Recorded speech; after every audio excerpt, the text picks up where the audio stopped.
Hey guys! Today I'm going to do a question and answer video on the topic mental health. I asked you guys on Instagram to ask me a bunch of questions, anything to do with mental health, and it is quite a broad subject, so I have got a variety of questions. And I'm hoping from this you guys can suggest what type of videos I should do from this, okay, so let's get into the first question. How do you manage mental health and school/college/work? Okay.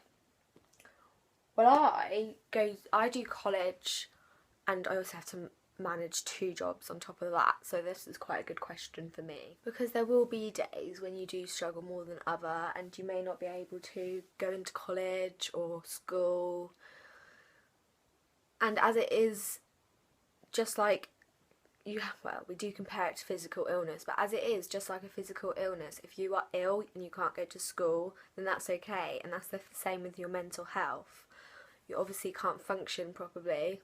Tell your teachers, because they will also understand if you're late or you don't turn up or you leave class and things like that. They will understand because they will know what the situation is, whereas if you don't tell them, then how are they supposed to know? And that just causes you more anxiety, makes you feel worse. So yeah, I would say speak to someone, as hard as it is. Speak to somebody that you trust and feel like you can, and they will help support you with your studies, because that is what their job is to do, to help you pass. And with work, this is quite a struggle for me. I would say, obviously there is quite a demand where you do when you're supposed to be in and things like, it depends what job it is, but I would say it is a very good distraction and it does keep you busy, and it does, obviously it brings the money in as well, but I would say that it is very important to tell your manager that you are when you are struggling, or yeah, just tell them the situation and so when you do not come to work or ring up sick, they'll know. Like, it's just the same.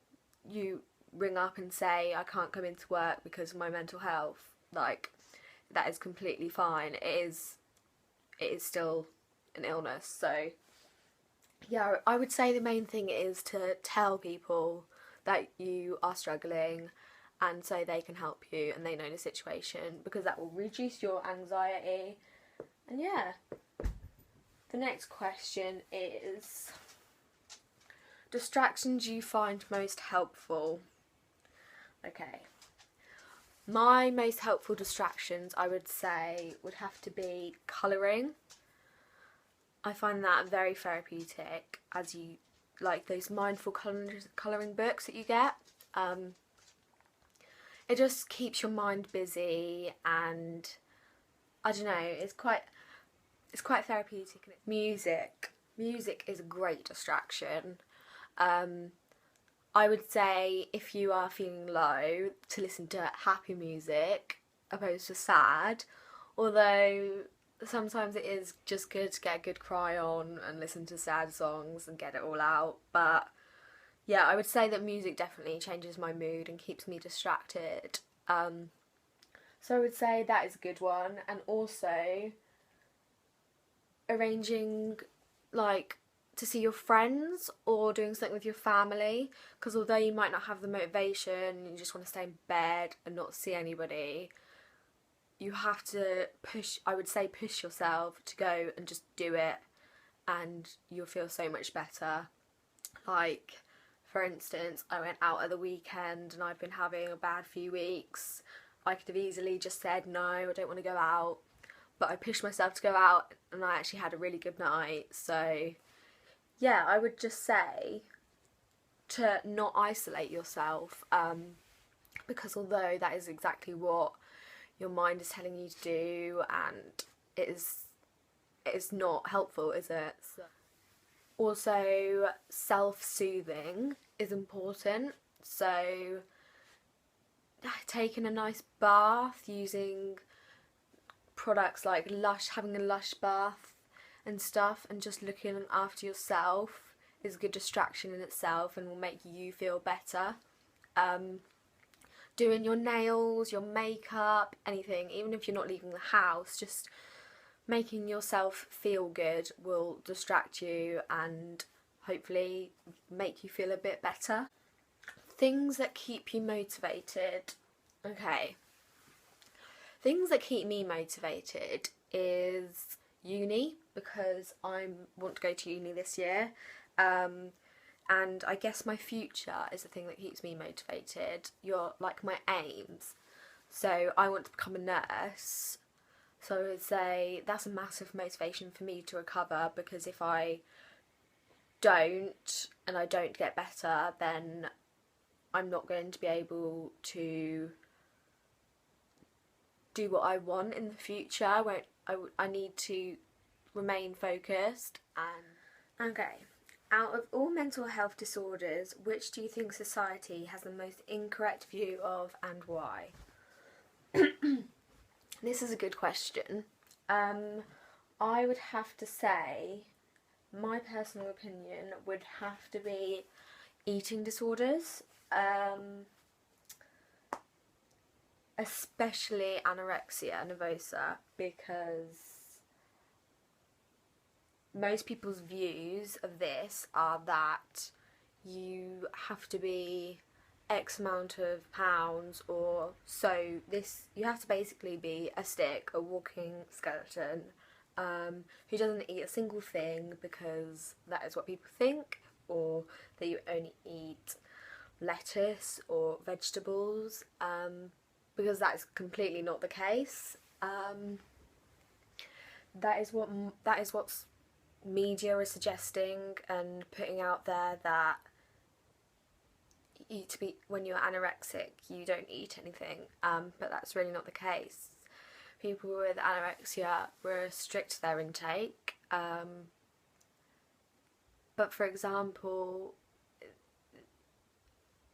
I don't want to put this in a triggering way, but some people eat chocolate, and they're anorexic, because it's not about, people have different safe foods and foods that they can eat, and it's not about what weight you are, or what you eat. It's a mental illness, and it is all to do with perception and how you perceive yourself, and it is like a voice in your head telling you what to do and not to. You can only eat this, or you calculate this. Like, it is not just I'm anorexic and I just don't eat. And I think that society, I think it's wrong, because people that do have eating disorders that are not dying skinny, don't think that they should seek help when they should, because each eating disorder is as deadly as the other. It's got the highest mortality rate, and that is pretty scary, to be honest. And yeah, it ruins your body. It messes up all of your organs. So it is important to get help for that. But yeah, I would say that is the most misconceived illness. How do you manage panic and anxiety attacks? This is quite a good one. What I do is, if I'm feeling anxious or something, well, I'm on medication for it, so I take anxiety medications if I feel an anxiety attack coming on, which is very helpful. But if you're not, one thing that a paramedic once told me when I had was to count backwards from the alphabet, which I thought was really bizarre at the time, but it does make you think, and it does slow your breathing down as you're having to think about the letters of the alphabet. Also, I would say breathing in and out I would say doing the triangle method, so breathe in for 3 and breathe out for 3, is a good idea. Having something to squeeze, like a stress ball or a tangle tease is good. I have one of them. It just keeps your hands distracted for when you're feeling anxious. And yeah, just if you're, say for example, you feel like you're having an anxiety attack in public, remove yourself from the situation, find somewhere quiet, just have a drink, sit down, and just focus on your breathing until it passes, because at the end of the day, it can't last forever. Even when you're having a panic attack and you feel like you're going to die, it will not last forever. So you just need to remember that and just concentrate on your breathing. Last question I'm going to answer is, how do you deal with people who are triggering? This is a really good question. What I would say is you need to focus on your own recovery. If this is, for example, a friend that you're being triggered by, I would either say confront her or him and tell them that what they're doing, saying, is affecting you and triggering you. But if you don't feel comfortable saying that, then you need to put yourself first. So if that is not seeing them for a while or something, that's what you need to do. Just take a break, focus on yourself and your recovery, because that's the most important thing. And try and remember that you are the most important person in this, and that you want to recover. Don't let other people affect your recovery. That's as simple as it. It's not worth it, and you're so much better than it. And yeah, just be honest with them, or delete them, or just have no contact, because at the end of the day, you're wanting to get better. You're not wanting people to make you iller. So yeah, I would just say focus on yourself. So that's all the questions I'm going to answer, because otherwise I'm just going to go on for ages. And yeah, I'm surprised if you finished watching the video, you made it through. Congratulations. So yeah, if you have any video suggestions for me, please comment them below on what to do. I'm hoping from this video that it will give me kind of you some ideas of what sort of videos you want me to talk about, like dealing with a specific, because obviously this is such a broad subject and I could go on forever about one of these topics. So if you want to know about a specific topic, yeah, comment down below. I'll aim to do videos once a week if I can. But yeah, I hope this helped you in some sort of way, guys, and you can always mail me or message me or anything, because I want support. I just want to help you all, because I know how hard it is to suffer, and you shouldn't have to suffer in silence. So yeah, I'm here for you. So yeah, guys, see you later.